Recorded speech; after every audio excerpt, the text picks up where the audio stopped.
गुरु नानक जी की वाणी में गुरु नानक जी ने कहा है, नानक दुखिया सब संसार। और साथ में यह भी कहा है, नानक नाम जहाज है जो चढ़े सो उतरे पार। दुख और सुख उस सिक्के के पहलू की तरह हैं जिनको अलग नहीं किया जा सकता। हर इंसान दुख से भागना चाहता है, उससे दूर हटना चाहता है, लेकिन ये दुख का जो वक्त है उससे पार कैसे लगा जाए, इसके लिए निश्चित ही हमारे सर के ऊपर किसी का हाथ होना चाहिए।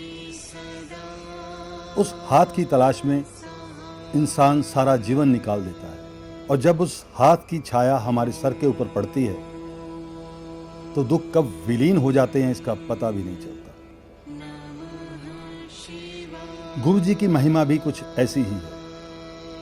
जो जो उनकी शरण में गया, उनके जीवन से दुख कब निकल के बाहर चले गए ये पता भी नहीं चला। गुरु जी की संगत में से एक इंसान हैं प्रदीप सिंघल जी। हम इनसे जानना चाहेंगे कि इन्होंने गुरु जी की शरण में आकर कैसे अपने जीवन को बदला, कैसे इनके जीवन में एक नयापन आ गया, कैसे ये जीवन को एक नई दिशा देने में कामयाब हुए। तो प्रदीप सिंघल जी, आपका स्वागत है, और हम आपके मुंह से जानना चाहते हैं कि आप गुरु जी से कैसे जुड़े और आप क्या सोचते हैं कि गुरु जी की कृपा कैसे आप पर बरसी। जय गुरु जी। सब शुक्राना गुरु जी। सबसे पहले आप लोगों का भी शुक्राना, आपने मुझे ये मौका दिया यहाँ बुलाकर एक नए प्लेटफॉर्म पे इंट्रोड्यूस कराने का। तो गुरु जी एक्चुअली क्या है कि गुरु जी खुद जोड़ते हैं। हम ये सोचे कि मैं गुरु जी से जुड़ा, वो पॉसिबल नहीं है। जब उनका हुक्म होता है तभी उनसे संगत जुड़ पाती है। तो सिमिलरली मेरा जो फर्स्ट गुरु जी से जुड़ा हुआ 2014 में मैंने फर्स्ट टाइम एक गुरु जी का सत्संग अटेंड किया था। तो उस सत्संग में जाते समय मुझे ये भी नहीं पता था गुरु जी कौन है, क्या है। ऐसे किसी मेरे फ्रेंड हैं यहीं चंडीगढ़ में, उनके फादर की डेथ हो गई थी, तो उन्होंने बोला कि ऐसे ऐसे ना, पहले तो उन्होंने सारा शांति पाठ वगैरह जो था वो करवा लिया। उसके बाद उनका मैसेज आया कि सोही बैंक्वेट हॉल है यहाँ जीरकपुर में, कि वहाँ पे हमारे गुरु जी का सत्संग है, तो आप आना। तो मैंने सोचा इनके फादर की शायद कुछ उसी से रिलेटेड होगा, उनकी डेथ हुई थी। तो मैं चला गया वहाँ पे। तो वहाँ जाके बड़ा ही एक डिफरेंट माहौल था। एक से एक गाड़ी वहाँ खड़ी हुई थी बाहर, और अंदर जाके जब हमने देखा लाइन लगी गुरु जी के पास जाने के लिए, मैं भी ऐसे लाइन में लग गया जाके। तो सब मत्था टेक रहे थे, मैंने भी 150 रुपये निकाले। तभी एक सेवादार ने मना कर दिया कि यहाँ पैसे नहीं चढ़ते। तो मैंने कहा चलो कोई बात नहीं। मैं ऐसे देखा खाली कुर्सी रखी हुई थी वहाँ पे, दोनों तरफ गुरु जी के बड़े बड़े स्वरूप थे, और ऐसे ही जाके बैठ गया। गुरबाणी चल रही थी, तो जाके मैं नीचे बैठ गया वहाँ पे। तो काफ़ी देर होगी, गुरबाणी चलती रही, कोई प्रवचन नहीं हो रहा है, कुछ नहीं हो रहा है। तो मैंने पड़ोसी से पूछा भी ये कब आएंगे गुरु जी। मेरे को नहीं पता था कि गुरु जी है या नहीं है। तो मैं कहाँ से आया ये कब, कहते दिल्ली से आए। अच्छा दिल्ली से आएंगे, मैं इतना ट्रैफिक है, हो सकता लेट हो गई हो। इस तरह से फिर वो मैं से बैठा रहा, कुछ नहीं पता चल रहा। और थोड़ी देर बाद लंगर आ गया, लंगर खा के सब डिस्बर्स हो गए। मैं भी आ गया। ये 0% भी पता नहीं चला कि क्या हुआ गुरु जी, मैं क्यों आया, क्या हुआ क्या नहीं, कुछ नहीं पता। तो this was my first interaction with गुरु जी सत्संग, जब मैं उसको अटेंड किया। ये सितंबर 2014 की बात है। प्रदीप सिंघल जी, एक जिज्ञासा पैदा होती है, एक सवाल खड़ा होता है। हम सुनते हैं कि मिरेकल्स डू हैपन, किताबों में अच्छा लगता है, सुनने में बहुत अच्छा लगता है, पर कभी महसूस नहीं किया। आपने गुरु जी की शरण में जाकर, उनके सत्संग में जाकर कुछ ऐसा महसूस किया, ये हम जानना चाहते। तो जैसे मैं बता रहा था कि 2014 में गुरु जी का फर्स्ट सत्संग अटेंड करने के बाद तो मेरा फर्स्ट एक्सपीरियंस हुआ 2018 में।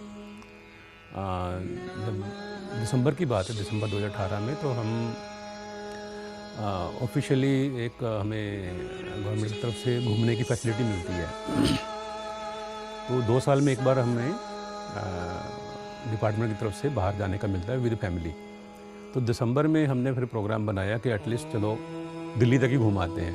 तो हमने एक टैक्सी हायर की, महिंद्रा की थी वो, स्कॉर्पियो वगैरह कुछ ऐसी टैक्सी। तो हमने कहा चलो दिल्ली तक ही घुमाते हैं। तो चले गए दिल्ली। उसके बाद क्या हुआ कि नाइट स्टे वहाँ पे किया। फॉग शाम को पड़ जाती, जैसे आपको पता है। सुबह हमने यहाँ से 10-11 बजे निकले थे, तो डे टाइम में वन कैन ट्रैवल। उसके बाद क्या हुआ कि जब जैसे हम वहाँ नाइट स्टे किया, नेक्स्ट डे सुबह उठे तो धूप निकली हुई थी। तो मैंने ड्राइवर को बोला कि यार चलो आगरा तक ही घुमाते हैं। ड्राइवर कहता है ठीक है सर, चले जाएंगे, 2 घंटे का रास्ता है, सारा 200 किलोमीटर है यहाँ से, एक्सप्रेस वे है, तो शाम तक हम रात तक मतलब वापस आ जाएंगे फॉग से पहले। तो हम चल पड़े वहाँ से दिल्ली से। साथ में मेरी फैमिली और थे, जो जिसके मेरे कज़न्स वगैरह वो भी बैठ गए। तो 7-8 बंदे हम गाड़ी में बैठ गए और चल पड़े। तो बड़ी मुश्किल से उसको पहले तो रास्ते ना मिले ड्राइवर को हाईवे का, यमुना एक्सप्रेस वे का। तो जैसे उसने ढूंढा, थोड़ा से आगे गया तो यूपी एरिया स्टार्ट हो गया। उसके बाद शायद परमिट नहीं था, तो पुलिस ने फिर उसका चालान वगैरह कर दिया। चालान के बाद फिर वो बड़ा डर गया ड्राइवर। वो गाड़ी जो है ना अब 60 से ऊपर ना चलाए। मैंने कहा 60 पे ये चला रहा है, ये कब आगरा पहुंचेगा? मैंने कहा यार थोड़ा तेज़ चलाओ। कहना नहीं जी, तेज़ चलाऊंगा तो मेरा हाई स्पीड का चालान हो जाएगा। तो एनीवेज वो धीरे धीरे चलता रहा अपने हिसाब से, और उसने 5 बजे जाके जो है ना ताजमहल पे आगरा में टिकाया गाड़ी। तो we were the last person to buy the ticket वहाँ से, जो आगरा की थी ताजमहल देखने के लिए। तो हम फटाफट अंदर गए, जल्दी से देख के आया। बाहर भी देर हो रही है, कहीं फॉग ना पड़ जाए। तो जैसे ही हम आधा पौना घंटा ही लगाया होगा मुश्किल से अंदर, तो साथ ही हम आके उसको बोला कि चलो वापस चलते हैं। तो अराउंड 6 जो है ना हम दोबारा वापस चल पड़े। तो जैसे ही उसने हाईवे पे चढ़ाई गाड़ी, बस थोड़ा सी गया होगा 1-आधा किलोमीटर, जैसे सिटी एरिया ख़त्म हुआ, बस उसके बाद तो फॉग है कि जो है आज ही है। फॉग इतनी ज़्यादा होगी जैसे धुएं की तरह वो सड़क पे क्रॉस कर रही थी फॉग। इस तरह से चलता रहा कि यार हम पता नहीं जैसे बादलों में चला रहे हैं गाड़ी। फिर उसके हाई बीम जले, लो बीम ना जले। मैंने कहा चलो यहीं कहीं स्टे कर लेते हैं। वो कहते हैं 10-12 किलोमीटर से पहले कोई यू टर्न भी नहीं है सिटी में जाने के लिए। तो 10-12 किलोमीटर जाना भी फॉग के अंदर बड़ा मुश्किल था। उसने खैर रोड डिवाइडर के साथ साथ ना वाइट पट्टी के साथ साथ गाड़ी चलानी शुरू कर दी। तो 20 की स्पीड पे मुश्किल से जा रहा था। मैंने कहा ये 20 की स्पीड पे जा रहा है, ये 200 किलोमीटर कब कवर करेगा? दिल्ली तो सुबह भी नहीं पहुंच पाएंगे। तो एनीवे थोड़ा सा हम आगे 2-4 किलोमीटर गए होंगे, तभी एक्सीडेंट्स आने शुरू हो गए। गाड़ियों के पीछे गाड़ियाँ लगी हुई थी वहाँ पे ना, क्योंकि कुछ विजिबल नहीं था, तो पीछे से आके गाड़ी मार देती थी। इस तरह से रास्ते में उन्होंने काफ़ी एक्सीडेंट देखे, और लोग हमें रोक रहे हैं कि आप रुक जाओ, आगे बहुत एक्सीडेंट्स हो रहे हैं फॉग की वजह से, यहीं रुक जाओ। इंजर्ड भी लोग खड़े थे वहाँ पे, ना कोई हेल्प आ सके। तो हम भी डर गए, थोड़ा साइड में लगाएंगे। वो कहता है ये गाड़ी रोकूंगा तो पीछे से कोई मार देगा, तो बेटर है मैं धीरे धीरे चलता ही हूँ। तो धीरे धीरे 20 की स्पीड पे लगभग चलने लग गया। तो हमने कहा यार बड़ा मुश्किल है, ऐसे तो जैसे इंजरीज हो रही हैं, वहाँ हेल्प भी नहीं आ सकती। अगर कोई मान लो एक्सीडेंट हो गया, एम्बुलेंस कहाँ आएगी, आ ही नहीं सकती। तो इस तरह से चलता रहा। तो फिर याद आया कि भैया, तो अभी पीछे से गुरुजी का अचानक ध्यान आया मुझे कि गुरुजी अब आप ही देखो कैसे हम इससे बचाएं, क्योंकि जगह जगह बहुत सारे इंजरीज और बॉडीज़ वगैरह पड़ी हुई थी। उस रात को फिर हमने अराउंड 18 और 28 पता नहीं 28 एक्सीडेंट्स हुए थे उस रात को उस हाईवे के ऊपर। तो जैसे ही मैंने प्रेयर किया ऐसे गुरुजी को, तो एक इमीडिएटली ड्राइवर ने क्या किया, गाड़ी को हाई स्पीड पे चलाना शुरू कर दिया ब्लाइंडली। वो 80-100 पे चलाने लग गया गाड़ी। आगे कुछ नज़र नहीं आ रहा था, but blindly he was giving accelerator. मैंने कहा यार तो आज जरूर मरवाएगा। आगे बेटा बैठा होता, मैंने बेटे को बोला तो पीछे आ जा। वो आए ना, बड़ी मुश्किल से उसको पीछे बिठाया। वो जी स्ट्रेट ही गाड़ी चलाता रहा इसी स्पीड पे। हमें ये नहीं पता चल रहा था कि हम आगरा जा रहे हैं आ रहे, ना कोई बिल्डिंग नज़र आए, ना कोई साथ में कोई जंगल सा लगता था, बस जैसे अब फॉग में चल रहे हैं। तो उधर से दिल्ली से फ़ोन आते थे कि आप कहाँ पहुँच गए, अब क्या बताएं कहाँ पहुँच गए। क्योंकि कुछ नज़र आए तो पता चले क्या शहर आ रहा है नहीं आ रहा है। तो स्टेट वे चलता रहा, फिर एक बस बोर्ड आया उसका जाके दिल्ली नोएडा, सड़क के ऊपर ही वो बोर्ड था पत्थर का, तो उसने दिल्ली वाली साइड में मोड़ दिया और चला गया आगे। वो कहने लगा कि जैसे नोएडा वाला जो DND फ्लाईओवर आएगा ना, वहाँ पे हम रुकेंगे, क्योंकि वहाँ पे लाइट वगैरह होती है, रास्ते में रुकने का फ़ायदा नहीं है, वहाँ पे हम रुकेंगे और सुबह फिर अपने घर के लिए निकलेंगे। मैंने कहा ठीक है। तो ऐसे ही चलता रहा। विश्वास नहीं करो कि वो टोल प्लाज़ा आया ही नहीं, बिना टोल प्लाज़ा के ही हम दिल्ली में पहुँच गए। शादरा में जाना था हमने, तो मैंने उस समय फिर GPS लगा के देखा, जब दिल्ली में काफ़ी देर से चले गए तो वो अक्षरधाम मंदिर का दिखा रहा था। तो मेरा कज़न कहता अब मुझे रास्ता पता है घर का। तो थोड़ी देर बाद उसने लेफ़्ट राइट करके अपना शादरा में गाड़ी चली गई जहाँ पे घर था। बस वो बोले कि पहुँच गए। चारों तरफ धुआं से, दिल्ली में और भी फॉग थी। दिल्ली में ना स्ट्रीट लाइट नज़र आ रही थी ऊपर वाली, ना ही रेड लाइट, तो भूल ही जाओ, ये भी नहीं पता चल रहा था कि क्या चौंक आ गया, रेड लाइट है नहीं है। तो हम 10 बजे जो है ना पूरा घर पहुंच गए रात के, जो सुबह 10 बजे भी पहुंचने की उम्मीद नहीं थी, और रात को 10 बजे हम घर जाके बैठ गए थे। तो फिर मैंने ड्राइवर को पूछा भी यार तूने ऐसे कैसे गाड़ी चलाई, कुछ लग जाता? कहता जी मुझे कुछ नहीं पता, ना ही मुझे पता मैं कैसे यहाँ पहुँच गया। ही टोटली सरेंडर्ड। तो वो सिर्फ गुरुजी ही थे जो इस तरह से उन्होंने हमें बचाया। क्योंकि रास्ते में भी हमने देखा कि जैसे हमारी गाड़ी स्लो होती थी तो पीछे से एक जिप्सी आती थी सायरन जाते हुए, और वो आगे निकल जाती थी, फिर वो ड्राइवर उसको फॉलो करता था। थोड़ी देर बाद फिर अगर पीछे रह जाती फिर आ जाती थी जिप्सी, लेकिन वो कभी हमने पीछे जाते नहीं देखी जिप्सी, हमेशा हमें ओवरटेक करके ही जा रही थी। तो ये मेरा गुरुजी के साथ फर्स्ट एक्सपीरियंस था। गुरुजी ने ऐसे हमारी पूरी फैमिली की लाइफ बचाई उस रात को। फिर तो अगले दिन तो न्यूज़ नहीं, 2 दिन बाद न्यूज़ आई जाके कि उस रात को अराउंड 28 एक्सीडेंट्स हुए थे, और शायद किसने वीडियोस भी देखी होंगी, उसमें वीडियो भी काफ़ी वायरल हुई थी। गाड़ी खड़ी है, पीछे दूसरी गाड़ी आके मार देती थी। तो इस तरह से चलता रहा गुरुजी के साथ। फिर ये मेरा फर्स्ट एक्सपीरियंस था, गुरुजी के साथ ऐसे फेथ हो गया। प्रदीप जी, गुरुजी की शरण में जाने के बाद आपको अपने परिवार, अपने सोशल सर्कल में क्या बिहेवियरल चेंजेस लग रही है? आपको क्या फील हो रहा है, क्या चेंजेस आएंगे? गुरुजी से जुड़ने के बाद जैसे फैमिली में भी मतलब असर पड़ता है, डेफिनेटली असर पड़ता है। एक आदमी की सोच चेंज हो जाती है।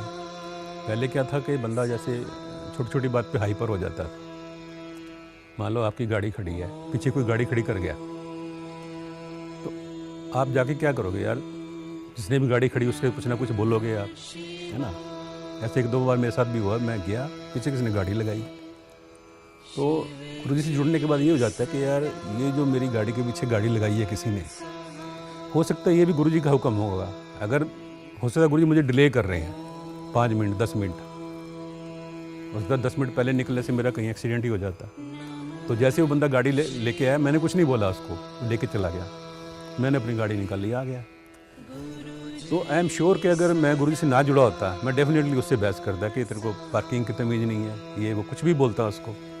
लेकिन गुरुजी ने ऐसी सोच डाल दी कि आपकी जो जीवन में एक्टिविटीज़ हैं वो सब गुरुजी कंट्रोल करते हैं। जब आप 100% गुरुजी सरेंडर कर जाते हैं, आपकी सोच भी उस हिसाब से बदल जाती है। आप छोटी छोटी चीज़ों को लेके हाइपर नहीं होते। फैमिली में भी ऐसे ही रहते हैं। तो हमारे घर में बहुत कंटेंटमेंट है, सब खुश रहते हैं, कोई एक्सपेक्टेशन नहीं, कोई आया किसी की वो नहीं रहती कि हमें ये होना चाहिए। जो गुरुजी ने दे दिया बहुत अच्छा है, जो नहीं दिया और भी अच्छा है, जो हम उसके लायक नहीं थे या हमारे लिए सूटेबल नहीं था। तो गुरुजी इस तरह से अपने आप बैलेंस बना के रखते हैं। प्रदीप जी, वैसे तो सबको मालूम है कि हर इंसान की मौत निश्चित है, पर हर किसी को लगता है यार जितनी ज़िंदगी मिली है कम से कम वो तो अच्छे ढंग से जी जाए। और अच्छी ज़िंदगी जीने के लिए एक बहुत ही इम्पॉर्टेंट फैक्टर है, वो है अच्छी सेहत होना, है ना? अच्छी हेल्थ होना, तभी आप ज़िंदगी को एंजॉय कर पाएंगे। आपके पास पैसा है, रुतबा है, बहुत सारी चीज़ें, पर आप बीमार रहते हैं तो इतना सब कुछ होने के बावजूद भी इंसान इंजॉय नहीं कर पाता, थॉरोली फुल्ली उसको ज़िंदगी को जी नहीं पाता। तो बहुत सारे लोग जो हैं, जब हम किसी संत पुरुष महापुरुष के पास जाते हैं या हम गुरुद्वारे मंदिर में जाके मत्था टेकते हैं, तो हमारे मन में यही होता है कि हमारी सेहत ठीक करना भगवान, हमारे घर वालों को सुखी रखना, हमारे बच्चों की टेक केयर करना, किसी की हेल्थ ख़राब ना हो, और अगर ख़राब है तो वो ठीक कर दीजिए, है ना? अब ऐसी मांग रखते हैं। तो इस सारे सिलसिले को आप कैसे समेटना चाहेंगे? आपका इस बारे में क्या कहना है सेहत को लेकर? तो गुरुजी से जब मैं जुड़ गया उसके बाद क्या हुआ कि फैमिली को भी लगता था कि ये कहाँ जाता है, सत्संग में जाता है, जब देखो सत्संग चला जाता है। तो मिसेज कहती हमें भी ले जाओ, कहाँ ले जाते हो? तो मैं मिसेज को भी ले गया एक बार सत्संग में, तो वो भी गुरुजी से इतना ही प्रेम हो गया जैसे हो जाता है गुरुजी से जुड़ने के बाद। उसके बाद क्या हो गया, एक दिन जो है ना मिसेज को बीमार हो गई, उसको डेंगू हो गया, काफ़ी वीकनेस आ गई, जो प्लेटलेट्स वगैरह डाउन हो जा रहे थे, घर में ही उनको ग्लूकोज वगैरह लगा रहे थे। तो रात को मिसेज कहती कि सुबह तो मेरा बचना मुश्किल ही लग रहा है, जिस हिसाब से मेरी वीकनेस आ गई है। तो गुरुजी को वो प्रेयर करती रही, याद करती रही। गुरुजी का लॉकेट उसके हाथ में था और गुरुजी का मंत्र जाप उसने करना शुरू कर दिया, ओम नमः शिवाय, शिव जी सदा सहाय, ओम नमः शिवाय, गुरुजी सदा सहाय, ये वाला मंत्र जाप किया। तो ऐसे मंत्र जाप करते करते वो सो गई। तो फिर रात को ड्रीम में आए गुरुजी। ड्रीम में गुरुजी आके गुरुजी ने उनको ब्लेस किया, ऐसे उन पर हाथ रखा और काफ़ी ज़ोर से प्रेस किया गुरुजी ने यहाँ से कुछ उनका। तो सुबह फिर जैसे मिसी उठी, कहते ऐसे ऐसे ड्रीम में गुरुजी आए थे, गुरुजी ने मेरे को ऐसे करके ब्लेस किया और उनको प्रेशर फील हो रहा था। तो उसी दिन से ही उसका सुबह से ही उनकी हेल्थ जो है ना इम्प्रूव करना शुरू कर गई और विद इन डे और सो वो बिल्कुल फाइन हो गई। तो ये है गुरुजी अपने आप ही वो केयर करते हैं गुरुजी। उनको गुरुजी को मानना ही बस है, कहने की भी ज़रूरत नहीं है गुरुजी को। तो सेकेंडली और वह हेल्थ रिलेटेड मेरे मासी जी हैं दिल्ली में ना, जिनके घर में अभी मैंने बताया था हम दिल्ली में गए थे। तो मेरे कज़न का फ़ोन आया कि यार वो ना मम्मी बीमार है, हॉस्पिटल में एडमिट है। मैंने कहा क्या हुआ? कहता बस ऐसे पेट में दर्द हुआ था, वॉमिटिंग वगैरह आ रही थी, तो हमने एडमिट कराया, वो सीरियस है, आईसीयू में है। मैंने कहा अच्छा। मैंने कहा ऐसा करो, गुरुजी का कोई आसपास सत्संग होता होगा तो वहाँ किसी संगत के घर से जाके ना आप जल प्रसाद वगैरह उनको दे दो, तो फ़र्क पड़ जाएगा डेफिनेटली। तो कहता उसी से तो सारी गड़बड़ हुई है। मैंने कहा किससे?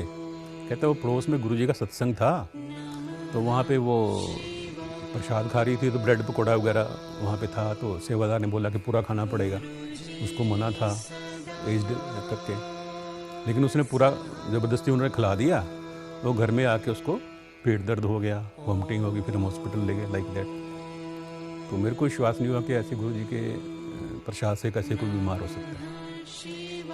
फिर मैंने कहा अल्टीमेटली डायग्नोस क्या हुआ? कहता अभी ट्रीटमेंट चल रहा है, देखते हैं कल तक क्या आएगा। तो जब डायग्नोस किया उनका, तो उसमें निकला कि उनके जो पित्ते की थैली थी उसमें पत्थरियाँ थी, भरी हुई थी, वो ब्रेस्टिंग स्टेज पे थी।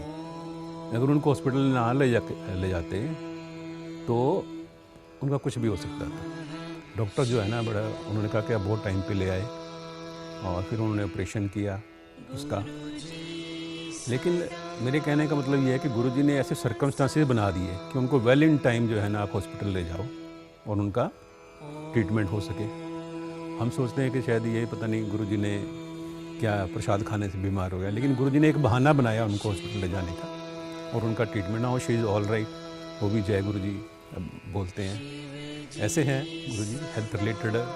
तो कोई भी इशू आता है तो अपने आप ही वो सबसे पहले गुरुजी हेल्थ ही ब्लेस करते हैं। अच्छी हेल्थ होगी तभी आप सत्संग में या किसी से जुड़ पाओगे, अदरवाइज़ बंदा बीमार होगा तो क्या कहीं भगवान से जुड़ पाएगा, क्या कुछ कर पाएगा? कुछ नहीं कर पाएगा। गुरुजी से जुड़ने के बाद क्या है कि आप एक ऐसे प्रोटेक्शन कवर में आ जाते हैं, जैसे एक इनविजिबल फेंस होती है ना, इस तरह से गुरुजी आपके साथ रहते हैं हमेशा।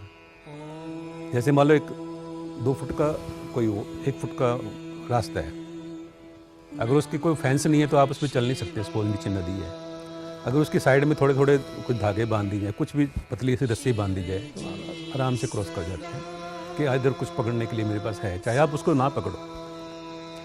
तो गुरुजी इस तरह से एक ऐसी आपको प्रोटेक्शन दे देते हैं कि आपके पास एक ऐसा सहारा रहता है कि हाँ गुरुजी हमारे साथ है, तो आप किसी भी मुसीबत से निकल सकते हैं। अभी लास्ट ईयर की बात है, हमें मार्च 23 में गुरुजी ने गाड़ी ब्लेस की थी हमें। तो जैसे इसमें कहते हैं कि गुरुजी 90% तो आपके माफ़ कर देते हैं, लेकिन 10% आपको भोगना पड़ता है थोड़ा सा कर्म काट करने के लिए। तो मेरा छोटा बेटा है, he is around 19 year old, वो गाड़ी लेकर चलाने के लिए। जैसे हमने गाड़ी ली तो उस पर स्टिकर लगा दिया गुरुजी का, अंदर गुरुजी का स्वरूप लगा दिया। वो लगाने के बाद वो कॉलेज ले गया, चितकारा यूनिवर्सिटी में पढ़ता है। ले गया तो उसके फ्रेंड्स उसका मजाक में उड़ाने लगे कि ये तुमने क्या लिख लिया गुरुजी, ये बाबा की फ़ोटो लगा ली अंदर। मोस्टली तो यंग स्टूडेंट्स सिद्धू मूसे वाले की ऐसे कोई फ़ोटो लगाते हैं उल्टी सीधी, है ना, एनर्जेटिक टाइप। तो उस तरह से वो उसका थोड़ा सा मजाक उड़ाया उन्होंने आके। फिर उन्होंने क्या कुछ नहीं बोला। तो एक दिन रात को वो ऐसे कहीं ले गया होगा गाड़ी। तो जैसे नई गाड़ी होती है, बच्चे सोचते हैं कि इसकी मैं स्पीड टेस्टिंग करता हूँ कहाँ चल रही है, चला रहा होगा तेज़। वैसे तो उसने बताया नहीं, लेकिन उसी दिन उसकी गाड़ी 2 बार लगी। पहले एक डॉगी आया, डॉगी को हिट किया बम्पर। फिर एक ऑटो वाले ने उसका साइड मिरर तोड़ दिया, ड्राइवर साइड का। तो आके बड़ा परेशान था कि ऐसे नई गाड़ी लग गई है, अब पता नहीं पेरेंट्स क्या बोलेंगे, मेरे को शायद गाड़ी नहीं देंगे दोबारा, समथिंग ऐसे बच्चे को परेशान हो जाता है। हमें कहा कोई बात नहीं, हो सकता है गुरुजी ने कोई बड़ा कष्ट होगा, टाल दिया होगा। तो हमने बड़ा लाइटली लिया कि हम इसका क्लेम भी नहीं लेंगे, अब चेंज करा लो शीशा। चेंज करा लिया, 5-7 हज़ार का खर्चा था, आ गया। तो फिर जब वो कॉलेज गया, उन्होंने फिर उसके फ्रेंड्स ने फिर वही बात कही उससे, देखा हमने पहले कहा था ना कि जो होना है वो तो होके रहेगा, आप तो ये तो ऐसे ही लगा रखे, बाबे ने तो कुछ किया नहीं, गड्डी तेरी फेरी भी लग गई, सेइंग लाइक दैट। तो उसके भी माइंड में कहीं ना कहीं आ गया कि हाँ जो होना है वो तो होके रहेगा, तो ये इनका कुछ फ़ायदा नहीं है इस तरह से करने का ना।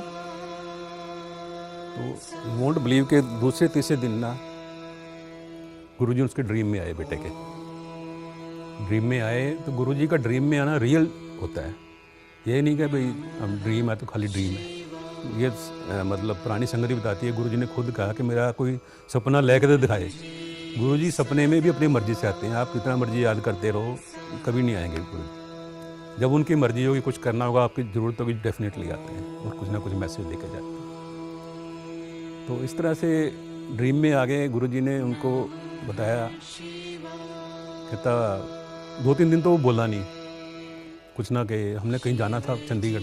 मैंने कहा तू ये गाड़ी ले ले, मैं पुराने वाली ले लेता हूँ, चलो आगे। नहीं कहता आप, मैं पुराने वाली चलाऊँगा, आप ये चलाओ गाड़ी आगे। मैंने कहा ये तो मोस्टली नई गाड़ी पे हाथ मारता था, पहले आप पुराने मेरे को बोल रहा है कि आप वो चलाओ। फिर वापसी में उसने बोला कि पापा मैंने आपसे शेयर करना था कुछ। है क्या? कहते ऐसे ऐसे ना गुरुजी मेरे ड्रीम में आए थे। गुरुजी ने बोला कि हाँ भाई बड़ा मजाक उड़ाते लोग तेरा भी, बाबे ने कुछ नहीं किया, तेन दसा तेरे नाल की होना सीगा। कहता फिर गुरुजी ने पूरी वीडियो उनको, जैसी वीडियो चलती है ऐसे दिखाई कि वो जो गाड़ी आप जब चला रहे थे, जो डोगी लगा, तो कहना उन्होंने दिखाया गुरुजी ने ऐसे होल्ड किया एक i20 गाड़ी का, तब बहुत उड़ती हुई आ रही थी जैसे, और इधर गुरुजी ने मेरी गाड़ी को होल्ड किया था, दोनों को टकराने से बचाया गुरुजी ने। इस तरह से उसको ड्रीम में दिखाया। तो डोगी जो था, गुरुजी कहते वो डोगी मैं ही भेजा सीगा तेरी स्पीड घटाने वास्ते। इन्होंने वाकई कहते हम जब उसको डॉग को गाड़ी हिट हुई तो नीचे उतर के देखा, डॉग कहीं नज़र नहीं आया। तब मैं सोचा कहीं इधर उधर चला गया होगा, काफ़ी ज़ोर से लगा था, बम्पर में भी क्रैक, अभी भी क्रैक है बम्पर वहाँ से। तो बेटे ने पूछा फिर वो गुरुजी वो जो शीशा ऑटो वाले ने तोड़ा, गुरुजी कहते वही मैं ही तेरी गड्डी में धक्का मारिया सीगा, नहीं तो तेरा पता कितना बड़ा एक्सीडेंट होना सीगा। कहता फिर गुरुजी ने बड़ा एक्सीडेंट दिखाया गाड़ी का, पूरे उसके एयर बैग खुले हुए हैं। इसके साथ इसका फ्रेंड भी था, दोनों इंजर्ड। ये इधर अलमीरा में जो डोर होता है उधर लटका हुआ है, उधर दूसरी तरफ लटका हुआ है। बहुत गाड़ी टोटली स्मैश्ड, दोनों इंजर्ड थे। गुरुजी ने फर्दर कहना और दिखावा, फर्दर गुरुजी ने दिखाया कि वो हॉस्पिटल में है, बेड पे लेटा हुआ है बेटा, और एक तरफ उसकी मम्मी बैठी है बेटे की, और इधर मैं और गुरुजी बैठे उसकी तरफ देख के ना, मेरी तरफ देख के गुरुजी आप दोनों हंस रहे हो। ये तो इंजर्ड पड़ा था जैसे हॉस्पिटल में, क्योंकि सपने में तो ये नहीं पता चलता ना कि सपना है। वो तो रियल ही लगता है ना। तो इस तरह से कहता फिर गुरुजी ने मेरे को ये भी दिखाया। उसके बाद वो अचानक उठ गया, उसकी आँख खुल गई और फिर वो कई दिन तक तो ऐसे गुमसुम सा ही रहा, उसने बताया नहीं कि ये क्या हुआ मेरे साथ। फिर तीसरे चौथे दिन जाके उसको हिम्मत आई कि मैं पापा से शेयर कर लेता हूँ, सत्संग शेयर करना चाहिए। तो इस तरह से गुरुजी क्या 90% क्या 99% ही गुरुजी जो है आपके कर्मा को काट देते हैं, हमें पता भी नहीं होता गुरुजी ने क्या क्या कल्याण कर दिया। तो गुरुजी का बहुत बहुत शुक्राना, जो कल्याण हमें पता है उनका भी, जो हमें नहीं पता उसका भी गुरुजी का बहुत बहुत शुक्राना, क्योंकि ऐसे पता नहीं कितने होंगे, हमें तो जो नज़र आता है हमें वही दिखता है, लेकिन ये नहीं पता कि 90% जो गुरुजी ऑलरेडी आपके बुरे कर्म काट चुके, माफ़ कर चुके हैं। सिर्फ 10% में ही हम परेशान हो जाते कई बार। जैसे सर एक और आपने बात पूछी थी कि मौत के बारे में भी सबको आनी है, तो डेफिनेटली सबको आनी है, इसमें कोई दो राय नहीं। लेकिन जो गुरुजी की संगत है उसको लेने यमराज नहीं आएगा, दिस इज कन्फर्म्ड, हमारा प्रूव्ड है। प्रूव्ड इन द सेंस के मेरे कज़न की वाइफ थी दिल्ली में ना, जब कोविड पीरियड की बात है, तो उसको कोविड हो गया, बुखार हो गया, पता नहीं क्या, काफ़ी बीमार थी बेचारी वो। तो वो चले गए हरिद्वार अपने पेरेंट्स के पास वहाँ दिखाने के लिए। तो सुबह उनको बोला कि अब हॉस्पिटल जाना है, ऐसा कुछ उनका था। वो नहा नो के बैठी, चेयर पे बैठ गई, तो आराम से बैठी हुई है, अभी हॉस्पिटल जाए थोड़ी देर बाद। बोली मम्मा मेरा फ़ोन दे दो, उसने फ़ोन उनको दे दिया, गुरुजी का स्वरूप था उसके अंदर। तो कह दिया अच्छा मम्मा मैं जा रही हूँ, मेरे को तो गुरुजी आगे लेने। गुरुजी आ गए और वो कुर्सी पे बैठे बैठे कोलैप्स कर गई। बीमार तो थी बेचारी, लेकिन फिर भी गुरुजी ने उनको दिखा दिया, उसने बता दिया लड़की ने कि ऐसे ऐसे गुरुजी मेरे को लेने आए और मैं जा रही हूँ, और बिना किसी पेन के शी जस्ट कोलैप्स। चलो जितना टाइम है वो तो खैर उस बंदे ने निकालना ही है, लेकिन जिस तरह से कहते हैं कि यमदूत आएंगे या आगे, ऐसा कुछ नहीं है। गुरुजी खुद लेके जाते हैं अपनी संगत को, तो कोई घबराने की ज़रूरत नहीं है। हम यहाँ भी गुरुजी के साथ हैं, वहाँ भी गुरुजी के साथ हैं। गुरुजी चाहे सवेरे ले जाएं, हमें कोई दिक्कत नहीं है। We are always with Guruji, Guruji with us. हम ऐसे ही सत्संग करते रहेंगे ताकि गुरुजी की कृपा हम पर हमेशा बरसती रहे।